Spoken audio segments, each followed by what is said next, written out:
امن عامہ کی ذمہ داری ہر صورت نبھائیں گے، کسی کو ریاست کی رٹ چیلنج نہیں کرنے دی جائے گی، وزیر اعلیٰ پنجاب عثمان بزدار نے واضح کر دیا۔ وزیر اعلیٰ کی زیر صدارت اجلاس میں عوام کے لیے ریلیف اور ترقیاتی منصوبوں پر پیش رفت کا جائزہ لیا گیا۔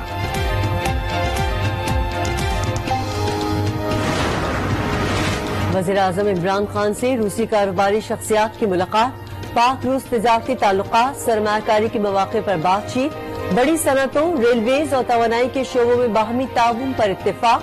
وزیر اعظم نے کہا کہ حکومت نے ملک میں سرمایہ کار دوست ماحول پیدا کیا۔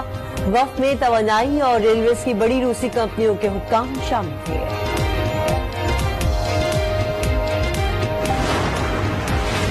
وزیر خزانہ شوکت ترین نے وزارت کی ذمہ داریاں سنبھال لی، 2 گھنٹے بریفنگ لی، کہا یہاں ہو کیا رہا ہے معلوم نہیں، جلد صورتحال سے آگاہ کریں گے، بجٹ کی تیاریاں شروع کر دی ہیں، معیشت کی بہتری کے لیے بہت سے منصوبے لا رہے ہیں۔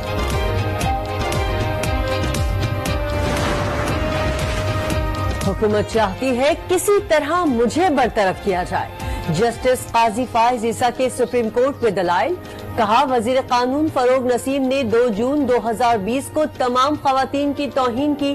سرینا عیسیٰ نے کہا لندن جائیدادوں کے ریکارڈ میں قاضی فائز عیسیٰ کا نام ہے اور نہ ہی کردار۔ جسٹس عمر عطا بندیال نے ریمارکس دیے، مقدمہ غیر قانونیت کا نہیں، ذرائع آمدن کا ہے۔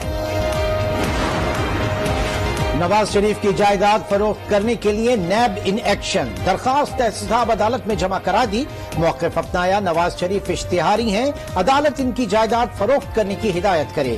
نواز شریف کی جائیداد میں اتفاق فاؤنڈری، حدیبیہ پیپر ملز، بخش ٹیکسٹائل مل، لاہور اپر مائر کی جائیداد، زرعی اراضی اور دیگر شامل ہیں۔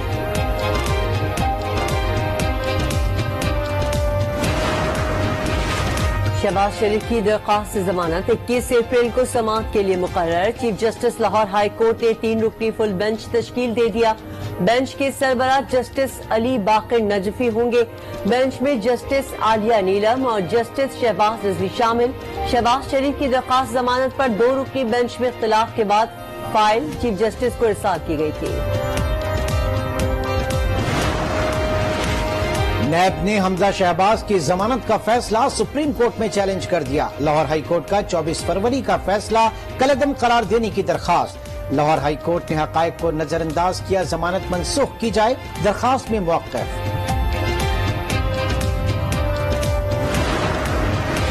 ملک میں کورونا کے وار جاری، مزید 73 افراد جاں بحق، 5152 نئے کیسز رپورٹ، فعال کیسز کی تعداد 82,276 تک پہنچ گئی۔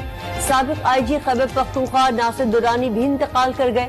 اسد عمر کہتے ہیں متاثرہ مریضوں کی تعداد بڑھ رہی ہے، ہسپتال مریضوں سے بھر گئے ہیں، بڑھتے کیسز کے باعث آکسیجن کی سپلائی انتہائی دباؤ میں ہے، SOPs پر عمل نہ کر کے ہم بڑی غلطی کر رہے ہیں۔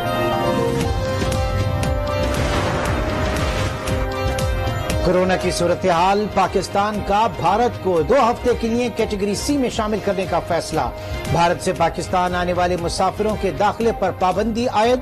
NCOC اجلاس میں کورونا وائرس کی بھارتی قسم کا بھی جائزہ لیا گیا۔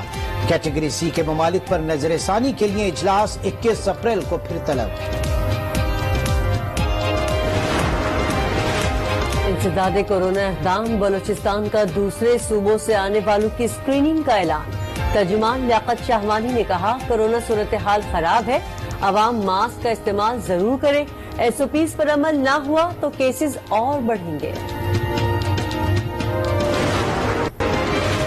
پنجاب میں کورونا متاثرہ اضلاع میں تعلیمی ادارے کھل گئے، میٹرک اور انٹر کی پڑھائی کا آغاز، تدریسی عمل 2 دن پیر اور جمعرات کو ہوگا۔ میٹرک امتحانات 25 مئی سے ہوں گے۔ طلبہ کے ساتھ اساتذہ کو بھی کڑے امتحان کا سامنا، پشاور میں بھی تعلیمی ادارے کھل گئے۔ جامشورو میں CTD اور رینجرز کی مشترکہ کارروائی، 5 دہشت گرد گرفتار، 2 مبینہ خودکش حملہ بھی شامل۔ حکام کے مطابق ملزمان تورخم کے راستے پاکستان میں داخل ہوئے، دہشت گرد سعید آباد پولیس ٹریننگ سینٹر پر حملے کی منصوبہ بندی کر رہے تھے۔ ملیر کراچی سے بھی کالعدم تحریک طالبان کا دہشت گرد گرفتار۔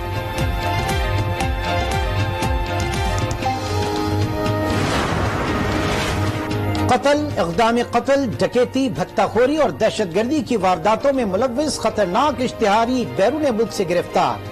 سی پی او گجرانوالہ سرفراز احمد کے مطابق ملزم کے خلاف مختلف تھانوں میں درجنوں مقدمات درج تھے۔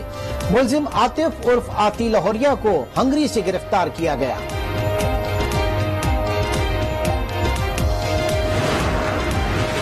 تحریک انصاف نے مبینہ غیر ملکی فنڈنگ کے معاملے پر الیکشن کمیشن کے فیصلے کو چیلنج کر دیا۔ الیکشن کمیشن کے 14 اپریل کے فیصلے پر نظر ثانی درخواست دائر کرتے ہوئے موقف اپنایا کہ اس عمل سے تحقیقات مزید التوا کا شکار ہوں گی۔ اکبر ایس بابر کہتے ہیں آج ملکی تاریخ میں عدالتی کارروائی کا ایک عجوبہ کام ہوا ہے۔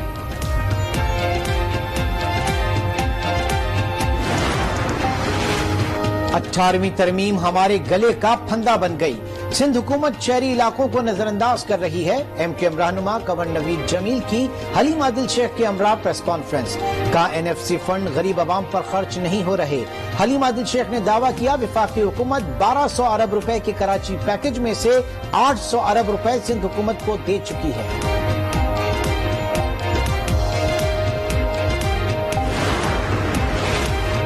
وزیر خارجہ شاہ محمود قریشی کی ابوظہبی میں سینئر اماراتی وزیر شیخ نہیان بن مبارک سے ملاقات۔ شاہ محمود نے کہا پاکستان امارت کے ساتھ تعلقات کو بہت اہمیت دیتا ہے۔ وزیر خارجہ اماراتی ہم منصب شیخ عبداللہ بن زائد سے بھی ملاقات کریں گے۔